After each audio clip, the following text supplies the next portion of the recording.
Hey guys, welcome back to my channel. This is the third video in the real analysis video series. And in the previous two videos, we spoke about ordered sets and some basic topology.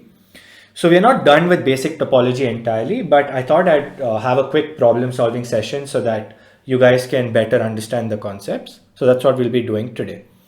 So I have a couple of questions on ordered sets and then some questions on basic topology from whatever we've seen in the previous lecture. So what I'll be doing is I'll try to solve it as much as I can in a complete manner so that you guys can understand how to approach different problems and what mindset you should have to tackle them. So the first problem here says there is a set S which consists of all elements X such that X square is less than 9. So we have to check if it's bounded above, and if it is, to find the supremum. So this essentially means X lies between 3 and minus 3, right? And if you were to draw the real line, let's say this is 0, 1, let's just say this is 3 and this is minus 3. Then basically our set consists of all these elements, everything in this region. So we can clearly see that yes, it is bounded above, because any value greater than equal to 3 is an upper bound of S. So what is the supremum? So the supremum is the least upper bound. So you can clearly see that the least upper bound, or the least value of all the upper bounds in this case, is nothing but 3. So 3 is in fact the supremum of S.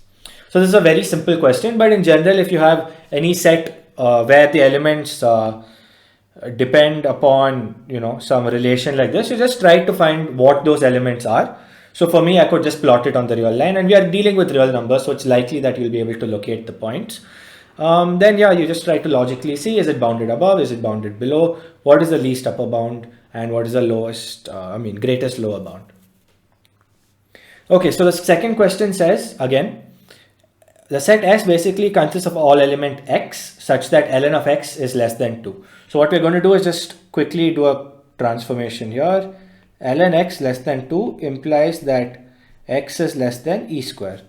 So again, if we were to plot the real line, let's say this is 0, this is 3, E square is greater than 3.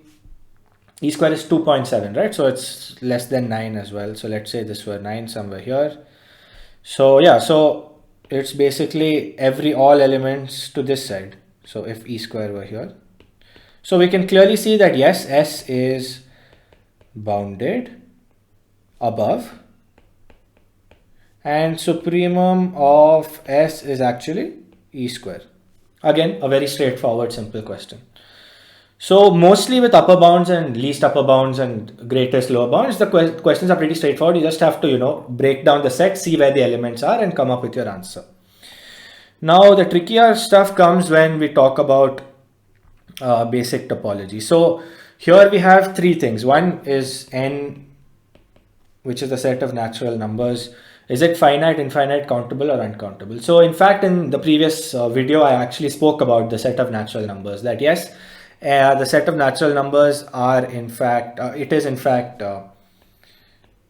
countable, and yeah, it is. So maybe slash is wrong. Yes, it is an infinite set. That's correct. Now, when we come to the set of integers, again, the set of integers are countable, right? Because it's the same logic as the set of natural numbers. So why? So basically you have, so Z consists of minus infinity to 0, union 0, union 0 to infinity. So we know that this is countable. So actually I should not write it in open set format. So I'm just going to change that quickly. So basically it consists of 0, 1, so on up to infinity. And again here I'll quickly change these brackets because those brackets have another meaning which we will not be getting into today. So again, here 0 should not be there. So now we know that this is nothing but the set of natural numbers, and this is in fact just every natural number with a negative sign, right? So we know that this is countable, and this is also countable, and we know this is also countable. It's just one element, so it is a finite set, so but together it is countable. So this actually uses a result which says that countable union of countable sets is countable. So we need to understand that finite is a subset of countable, right?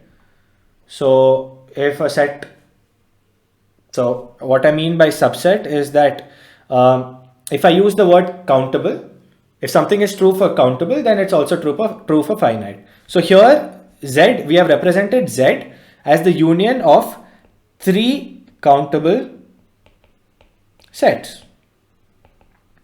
So if countable union of countable sets is countable, then the finite union of countable sets is also countable, right? So that's how we prove that Z is countable. Again, to give you what this definition means, we are saying that we have one countable set, this is the second countable set, and this is the third countable set. So we have a finite union of countable sets. So finite or countable. Finite union of countable sets is countable. So that's how we prove that Z is actually countable. This is just my way of proving it. You can prove it in various different ways as well. So now we're going to talk about how Q, whether Q is finite, whether Q is countable, what is the scenario with Q.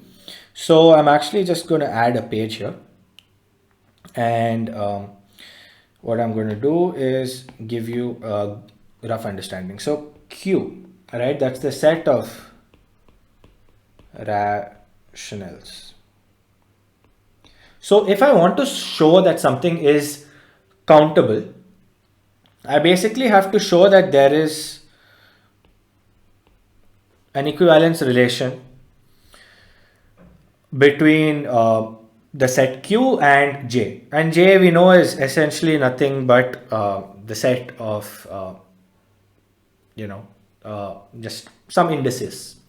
So basically, if you are able to order the elements, right? If you're able to order the elements and pinpoint that this is the first element, this is the second element, this is the third element, this is the fourth element in the set, and this will be the 455th element. Basically, if you're able to give a countable order to a particular set, then we can say that it's a countable set.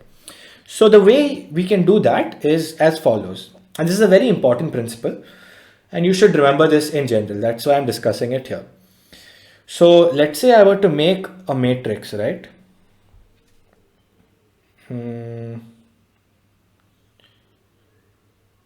Let's say I were to make a matrix of the following, in the following manner. So let's say this is 1, 2, 3, 4, dot, dot, dot, 1, 2, 3, 4, and so on, right?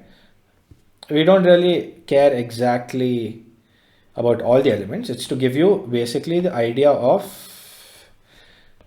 how to create this particular order. So basically this will give me 1 by 1, this will give me 1 by 2, this will give me 1 by 3, this will give me 1 by 4, and so on and so forth. Here again there's 2 by 1, 2 by 2, 2 by 3, so on, 3 by 1, 3 by 2.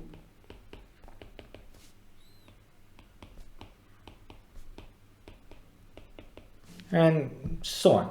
So basically what I'm going to do now is I'm going to say I'm going to order Q in such a manner.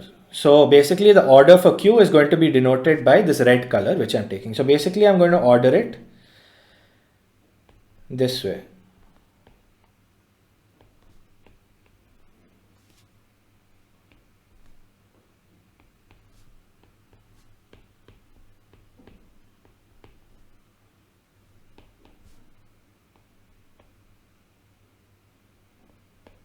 So that's the way I'm ordering it, right? So here I formed a particular order in which I'm arranging the elements. So I can say the first element is 1 by 1, the second element is 2 by 1, the third element is 1 by 2, the fourth element is 1 by 3, and so on and so forth. So if you see here, I'm actually accounting for every rational number.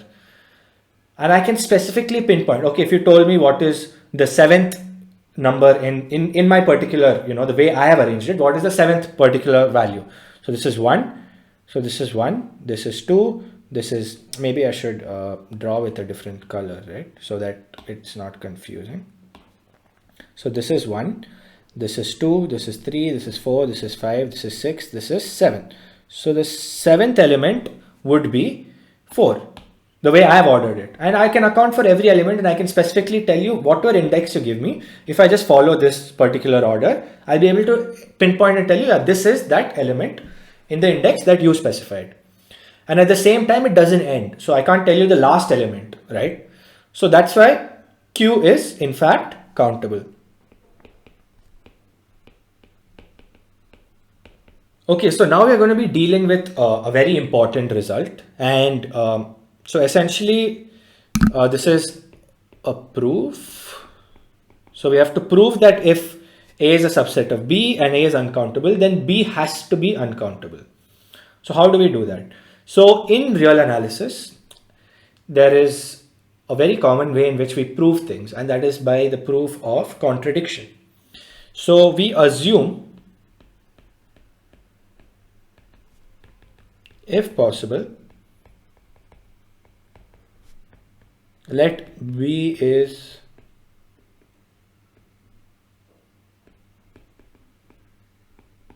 if possible, let B is countable.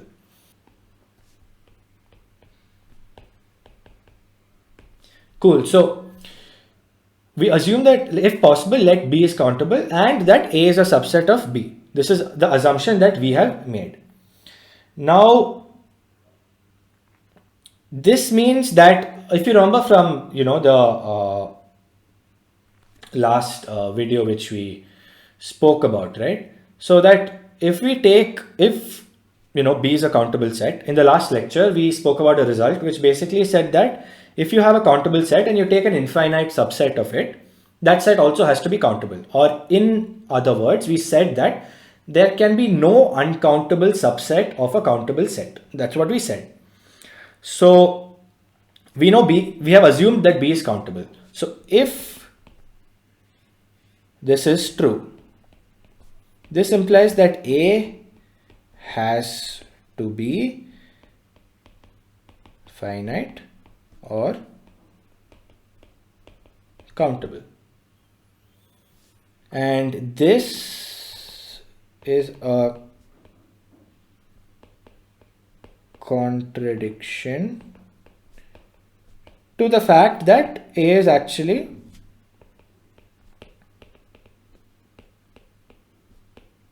uncountable, because that's actually in the question.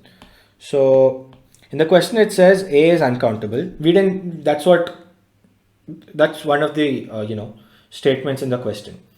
It says that if A is a subset of B and A is uncountable, then B has to be uncountable. So we said, okay, if possible, let B is countable. And these two, we basically took B is countable and that A is a subset of B.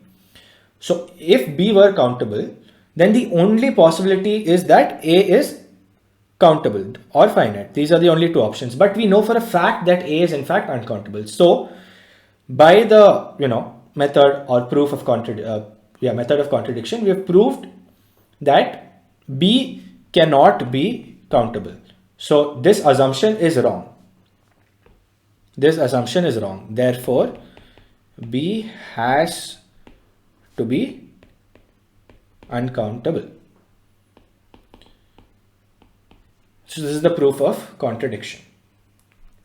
Now, if you guys are not familiar with the proof of contradiction, you should read it up because it's a very, very commonly used method of proof in real analysis. Now we're going to go to, I think, the last question and also the most important. So we want to prove that the set of real numbers is uncountable. How do we do that? So what I'm going to do here is as follows. So I'm going to take a set A which is equal to 0, 1. And as you can see, A is a subset of R. So basically A is all real numbers in the interval 0, 1. So A is a subset of R. So if I prove that A is uncountable, then by previous proof, R has to be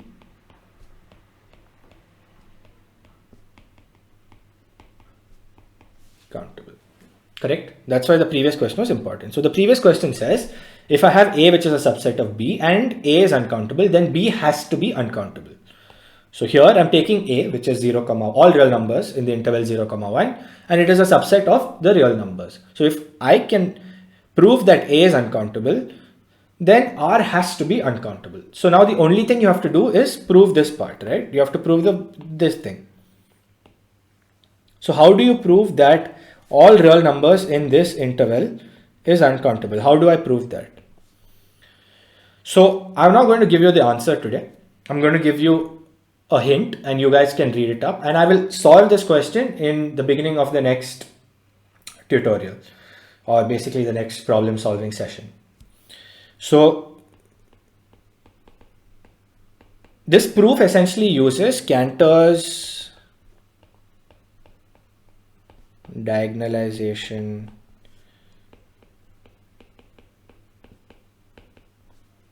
principle or concept. So Cantor, who is a very famous mathematician, and he's contributed a lot to real analysis, and we will see his work again. He came up with a diagonalization principle, and that's kind of what's used in this particular proof of proving that 0, 1 is uncountable. So I highly suggest that you guys read it up and check out for yourselves, and I will pick it up from here in the next problem solving session. And the reason I'm leaving you with this is because it's important for you guys to understand how it's done rather than me just blindly telling you, because this is a very, very important principle and can be used in proving and disproving many things in the videos to come. So anyway, that's it for the problem solving session, and we'll have more of these regularly. And if you guys have any specific questions that you'd like me to solve, make sure you comment and I'll incorporate those in my problem solving videos as well. So as always, thank you so much for watching. I hope you enjoyed. Make sure you like the video if you enjoy the content in general, and please do leave any comments that you have about the way I'm structuring it, or if you want any changes and all of that stuff. It really help both you and I if you give me your feedback. So anyway, thank you so much for watching, and I'll see you next time.